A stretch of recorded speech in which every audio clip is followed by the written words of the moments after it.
소아자반증 치료에서 아무래도 어머님들이 가장 궁금해 하시는 것들이 어떻게 치료를 해야 되느냐와 스테로이드를 복용을 해야 되느냐일 것입니다. 스테로이드의 복용이 소아자반증, 자반증 치료에 필요한 방법이냐, 아니면 이것이 치료의 올바른 방법이냐에 대해서는 뭐 여러 논문들에서 경향성으로는 굳이 스테로이드가 치료법은 아니다라는 것이 정설이긴 하지만, 아무래도 이제 자반증 치료에 올바른 딱 떨어지는 정확한 치료 방법이 없기 때문에 이제 스테로이드를 복용을 할 수밖에 없는 상황에 놓여지게 되는데요. 그러면 어떤 경우에 스테로이드를 복용하는 것이 도움이 되고 어떤 경우에는 가급적이면 복용을 하지 않아야 되는가를 말씀을 드릴까 하는데요. 우선 스테로이드제를 가급적 복용하지 않았으면 하는 경우는, 만약에 자반증이라고 진단을 받았는데 현재까지 스테로이드제를 복용을 하지 않았을 경우입니다. 이런 경우는 복용 없이 스테로이드를 사용하지 않고 치료에 임하실 것을 권해드리고요.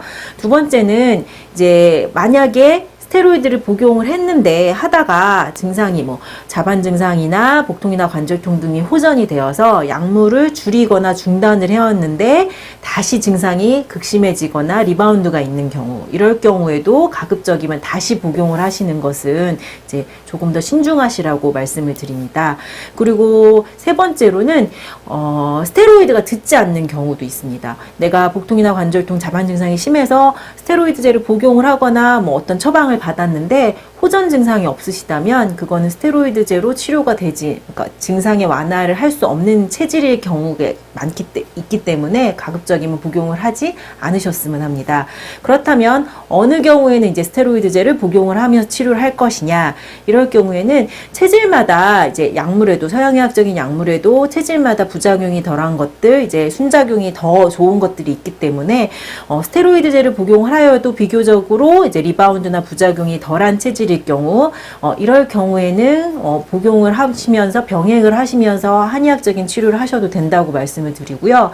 또는 이제 스테로이드제를 처방을 받고 복용을 하여서 복통이나 관절통이나 자반 증상이 많이 호전이 되어 있고 현재 복용을 하고 있는 상황이시라면 소량에 걸쳐 단기간에 걸쳐서 이제 복용을 하시면서 점차 용량을 줄여가며 이제 한의학적인 치료, 뭐 체질 진단을 통해 한약 치료, 침 치료, 약침 치료, 뭐 뜸 치료 등을 병행하면서 스테로이드 용량을 줄이신다면 리바운드나 부작용의 증상을 최소화하면서 치료를 충분히 하실 수도 있습니다.